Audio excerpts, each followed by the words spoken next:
I remember the first time I ever talked about this.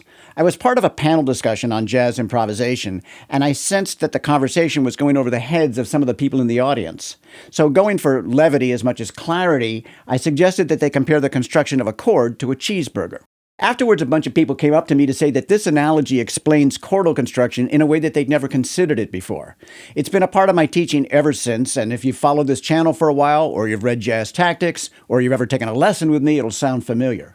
If you haven't been following the channel, my name is Chase Sanborn, and I'm a jazz trumpet player based in Toronto. To make a cheeseburger, you start with a hamburger, which is comprised of 3 components, 2 buns with a meat patty sandwiched between them. Now, some people debate whether a hamburger can be called a sandwich, but since the verb is appropriate, I'm okay with the noun as well.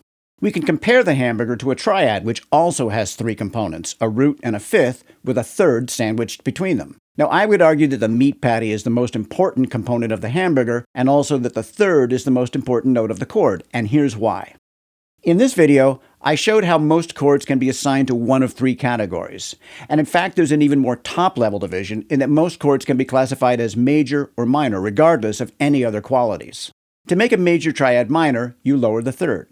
There's also a triad in which the third is raised or suspended, although in my view that's more like the absence of a third, in which case you can't classify a chord as major or minor. So we think of the root and the fifth as the buns, and the third as the meat. Changing the third would be like swapping out the meat for a pile of pastrami, or if you prefer, a portobello mushroom. When we add cheese, it becomes a cheeseburger. The cheese doesn't change the hamburger, but it adds an additional flavor. And that's what happens when we add a seventh to a triad. If you add a major or a natural 7 to a major triad, you get a major 7 chord. If you add a minor or a lowered 7 to a major triad, you get a dominant 7 chord. Both are in the top level category of major because the third hasn't been changed, but the addition of the 7th creates 2 subcategories. If you add a minor 7 to a minor triad, you get a minor 7 chord. If you add a major 7 to a minor triad, we'll call that a minor major 7 chord for lack of a better name.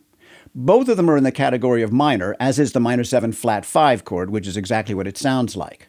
Now, there are other chordal variations. For example, the 6th could replace the 7th. But for the sake of the analogy, we'll stick with the root, 3rd, 5th, and 7th as the equivalent of the buns, meat, and cheese. To identify the cheeseburger as such with only 2 of the components, you've got to have the meat and the cheese. To identify a chord as a major 7, a dominant 7, or minor 7th, you have to know the specific combination of major and minor 3rds and 7ths.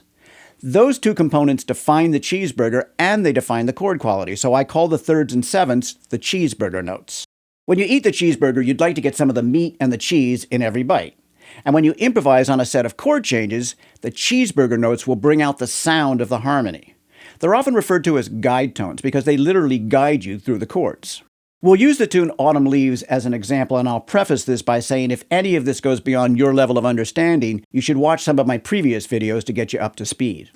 On one level, Autumn Leaves is a pretty simple tune because it mostly just goes back and forth between the relative major and minor keys, which share the same key signature. It's a little unusual in that it starts in the major key, but it winds up in the minor key. So if you're asked what key you play Autumn Leaves in, you have to be specific. I'll use the keys of C major and A minor for this example. In concert pitch, those are the keys of B flat major and G minor. And I'm a little torn about whether to display the notes on screen in B flat or concert pitch, knowing that not only trumpet players or tenor sax players watch these videos, but I also know that it drives trumpet players batty to see and hear me play a note that appears differently on screen. Let me know in the comments what instrument you play and what you think about seeing the notes on screen in B flat. The first chord is D minor 7, which is the 2 chord in the key of C. The chord tones are D, F, A, and C. To isolate the guide tones, the cheeseburger notes, I take away the root and the 5th, leaving just F and C, the minor 3rd and the minor 7th. The next chord is G dominant 7, which is the 5 chord in the key of C. The major 3rd is B, and the minor 7 is F. To create smooth voice leading from one chord to the next, I look for any notes they have in common, and in this case, F is in both chords, so we'll leave that where it is and move the C down to B. Now we have the start of 2 guide tone lines. The next chord is C major 7, which is the 1 chord in the key of C. The major 3rd is E, and the major 7 is B. Because B exists in the chord that came before, we leave that in place, and F moves down to E. The next chord is F major 7, which is the 4 chord in the key of C. The major 3rd is A, and the major 7 is E. E stays in place, and B moves down to A. The next chord is B minor 7 flat 5, which is the 2 chord in the key of A minor. On a minor 7 flat 5 chord, the cheeseburger notes don't change. The 3rd and the 7th are both minor. So the minor 3rd is D and the minor 7 is A. A stays in place and E moves down to D. The next chord is E dominant 7, which is the 5 chord in the key of A minor. The major 3rd is G sharp and the minor 7 is D. D stays in place and A moves down to G sharp.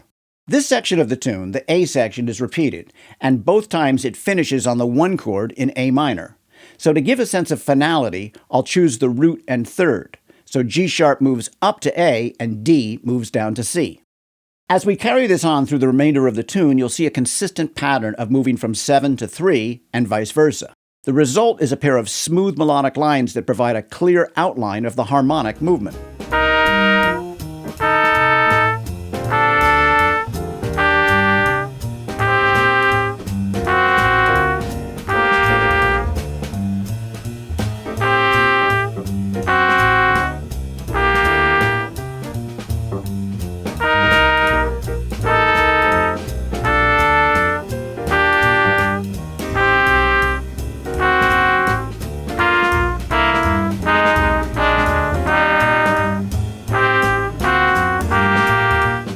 Before I go on to the next step, if you find this kind of explanation to be helpful, you'll get a lot more of it in Jazz Tactics. I don't sell paid courses, so book sales and online lessons support the production of these videos, along with folks who make a small donation by clicking the thanks button. You can find out more and get in touch at chasesanborn.com. Okay, now back to the kitchen. When you order a cheeseburger, they ask, what do you want on it? Now, you may be able to guess where I'm going with this. The condiments that you put on the cheeseburger are like extensions that are added to a chord. They add flavor, and sometimes very strong flavor, but they don't change the underlying structure of the sandwich or the chord. The natural extensions, 9, 11, and 13, are somewhat innocuous, like putting butter or mayonnaise on the bun. The altered extensions, flat 9, sharp 11, and flat 13, are more like raw onions or hot sauce. Now, not every condiment is to everyone's taste, and not every extension sounds good on every chord. I talk more about the difference between the natural and the altered extensions in this video. In simple terms, the natural extensions are drawn from the scale from which the chord is derived. The altered extensions are drawn from outside that scale. Altered extensions sound more dissonant, which creates tension and, in turn, the potential for resolution. In practical terms, if you see a chord symbol that has extensions, particularly altered extensions, and you're not sure how to deal with that, focus on the underlying chord quality, the buns, the meat, and the cheese. That tells you how the chord functions within the chord progression, and it helps you understand where you're going. When I improvise on Autumn Leaves or any other tune, my focus is on the chord or the chords that come next. That allows me to create melodic lines that traverse the chords rather than treating each chord individually. Now, it does take some work to get to the point where you understand each note as it relates to each chord and how those notes transition from one chord to the next. But if you hear the harmony clearly in an improvised solo, you can be sure that you're hearing a lot of the cheeseburger notes.